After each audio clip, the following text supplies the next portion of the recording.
Yo, what's up YouTube? Welcome back to Tay TV. In my reaction video, I will be reacting to the toxic culture of plastic surgery. Now, before I get into this video, I just want to say I'm not against anyone who wants to get plastic surgery. Like, if you want to get plastic surgery, it's your own personal choice. I don't have a problem with it. So if you want to get plastic surgery, go ahead. It's your choice. But let's get into this video. I mean, it's sad. The reason I think it's sad is because she's always been a beautiful girl. Like, it's not one dude in the hood who didn't have that hardcore poster, hanging up in their wall. So it was like she was always the beautiful around the way girl. So I mean, I think it's sad when any female ODs on plastic surgery, because it's like, what makes you feel less beautiful than you are? While hip-hop used to be centered around raw passion and skills, it's now become a culture of vanity, where the pressures of fame and keeping up a public profile mean that your image is everything. These days, we've all become used to seeing rappers decked out in expensive clothes from exclusive brands, with some even making their drip a main part of their appeal. In other cases, rappers like Kanye West, Westside Gunn, and A$AP Rocky pride themselves on bringing new styles to the culture. But for some, the insecurity of having the world's eyes on them has eventually led them to go under the knife. And it's here where we find the roots of an uncomfortable ongoing trend in hip-hop. Even during the days of Lil' Kim, who actually first got plastic surgery to correct damage from an abusive relationship, the phenomenon has now spread to Hollywood levels of prominence, which can sometimes leave artists completely unrecognizable. The eyes to me look too sloped laterally. There is absolutely no lip cheek transition. Of course, we don't love tear, and there are procedures to try and improve on tear. No lip cheek transition, and of course we don't love tear troughs, and there are procedures to try to improve on tear troughs. However, when there's absolutely nothing and it just looks like, the eyes go into the cheek, there's just not a very natural look, and there's very little resemblance to the way she was originally. Where it appears that Brooklyn's Queen Bee fell victim to the addictive nature of cosmetic surgery, the reason why others did the same can be widely accredited to the cultural expectations of what our bodies should look like, showing off an aesthetic which commentators like Joe Budden have referred to as the female rapper starter kit. Nicki's curvy figure has been central to her branding, and in the case of tracks like Anaconda, even the music itself. Although she initially denied that there was anything unnatural behind her look, she later admitted in an interview with Joe Budden that she had butt injections from a random person, and in her mind, it was the product of subtle body shaming and a need to fit the mold. I was in Atlanta at the time. I kept on being around Wayne and I. Wayne, he always talking about big booties. Wayne would have like a new chick in the studio every session. They were his music. I think they said stuff sometimes jokingly. But to a young girl or up and coming rapper or anything like that, when it's from someone like Lil Wayne, it matters. Even if they're joking, they don't know that the person that is there in that room with them is not finding it funny.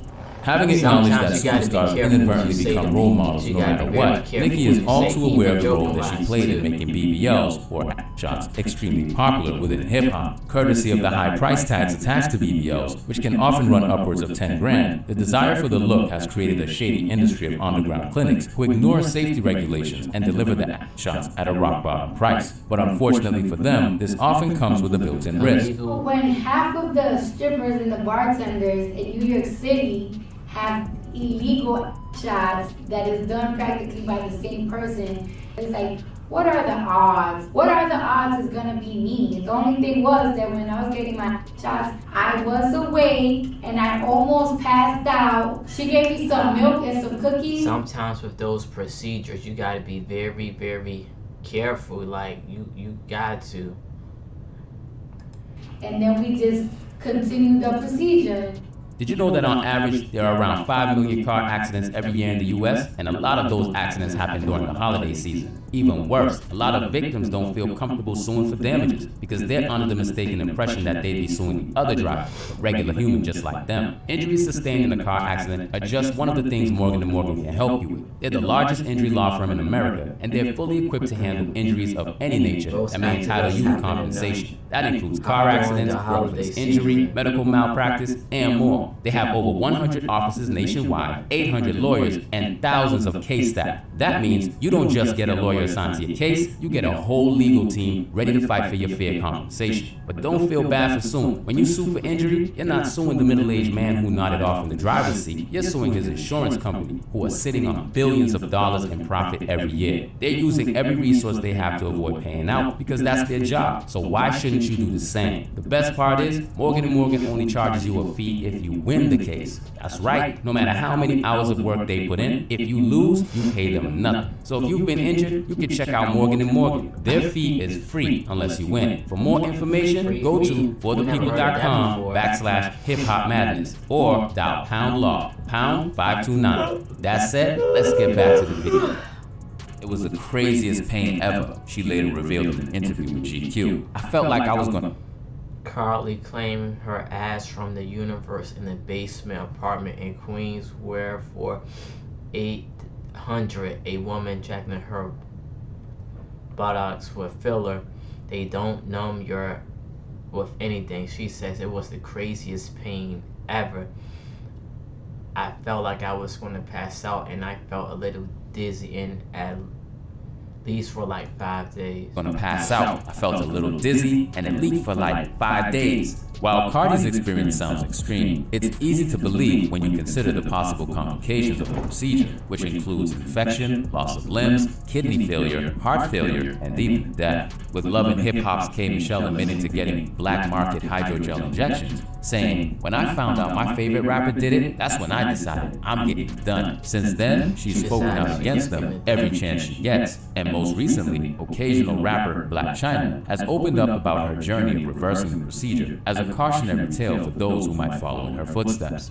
Normally, my procedure would have taken like maybe 4 hours, right? 4 hours tops. My procedure took over 8.5 hours, y'all, because the simple fact that whatever that silicone mass, whatever that was in my buttocks, it kept clogging the machine. Up until this point, the focus has been on the big butt influence that Nicki Minaj brought into the culture. But it has to be said that the desire to change your look to fit beauty standards doesn't discriminate across genders. One artist who has always faced speculation over getting work done is Drake. If you're looking for a smooth, euphoric experience that's just easy and convenient, check this out. This is the Mood Live Resin Disposable Vape Pen. It's simple to use and comes in a large... First brought to light by Joe Budden during their highly publicized beef, Joey Jumpoff looked to expose the secret behind Drizzy's washboard abs. He saw Dr. Miami and didn't tell y'all, Joe famously tweeted. "Hip-hop weird now, LOL. Relevant rappers, greater than rappers who get lipo, twice." Although Drizzy and his trainer denied the claims, Joe doubled down in his following interviews. You care, Carrie, because we've never heard of that. We've never heard of a male rapper getting that done. Not to say it's abnormal or something wrong with it. We just don't hear about it. It's definitely accurate. I would never say it. It's to poke fun. That's accurate. Although it was only ever speculation, the accusation still left a lingering stain. Years later, Drake's unprovoked diss towards Megan Thee Stallion on Circo Loco led Dr. Miami himself to get involved with a TikTok, which read, "When Drake asked you for a second round of lipo, but I'ma hide you before I'm a surgeon." On top of Drake's supposed decision to get help from a surgeon, his longtime frenemy was open about the fact that at one of his lowest points, he did the same thing. And in doing so, he proved that even geniuses aren't immune to the pressures of public scrutiny. "I had plastic surgery because I was trying to look good for y'all. I got liposuction because I didn't want y'all to call me fat like y'all called Rob at the wedding and made him fly home before me and Kim got married. I didn't want y'all to call me fat, so I got liposuction." Even more shockingly, Kanye cared more about not getting hate from his fans than anything else, even though his mother ultimately passed away from the same procedure. While Drake and Ye got a fairly routine procedure, some artists have gone even further. Bandman Kevo, who's often seen as a poster boy for surgery in hip-hop, took an honest approach in discussing his $12,000 procedure and even gave insight on just how common the surgery is. And I was like, damn, Kevo is blowing up the spot of all these rappers that are actually doing it. You are so transparent with it, which by the way, I think that's why people got on you so crazy, because I know 5 rappers who done got the whole I know some of them who went like 3-4 times. I did it because like I was a little bigger, but I couldn't lose my like lower part hard. And I was just like, damn, I was working out with a guy or whatever, and he was just like, man, you know, all the bodybuilders and everybody do this, and this. And I was like, give me the information, what I got to do. So I hollered at my doctor, and he was like, man, I can have you perfect stomach. 360 lipo is kind of what I got a little bit. They're going to do your stomach, and once they do that front of your stomach, then they're going to do the back of your stomach too. They're taking the fat out of your body. Let's say if you're holding 10 pounds in your stomach, they're going to take that whole 10 pounds out of your stomach.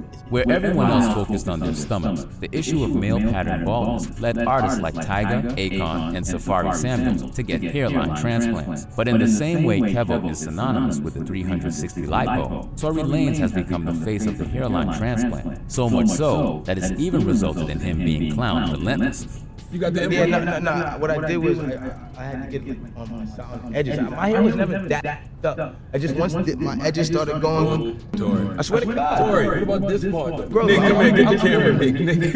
Hey, yo, Nick, come over here.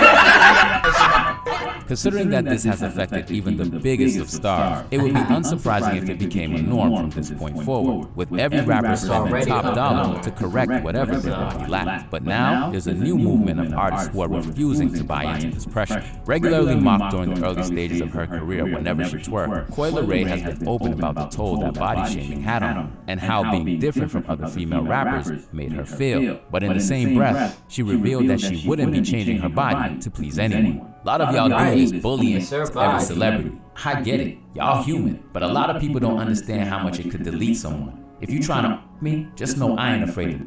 I'm ready for whatever. Get used to my body because I'm never changing anything on it. With the pressure to fit in being minimized by new artists like Coi and Glorilla, who don't fit the template, it seems like recreating yourself in the image of Nicki Minaj is no longer a necessity for fame. In fact, some who have undergone these procedures now believe that they're just an extra addition on top of the requirements. I think it was a wave cool. It was like perceived well. Coi Leray ruined it. That damn Coi Leray. Casino strikes. No, why you playing? People are looking for more now. While trends like this don't just change overnight, more women in the industry are going against what's expected of them. And as far as the men go, it looks like they're still hiding any kind of work they've had done, and will most likely continue to do so unless beauty standards change for them too. This was a good video. Like, share, comment, and subscribe. I hope you guys enjoyed my reaction. Whatever videos you guys want me to react to, just leave it in the comment sections and I will react to it. Thank you.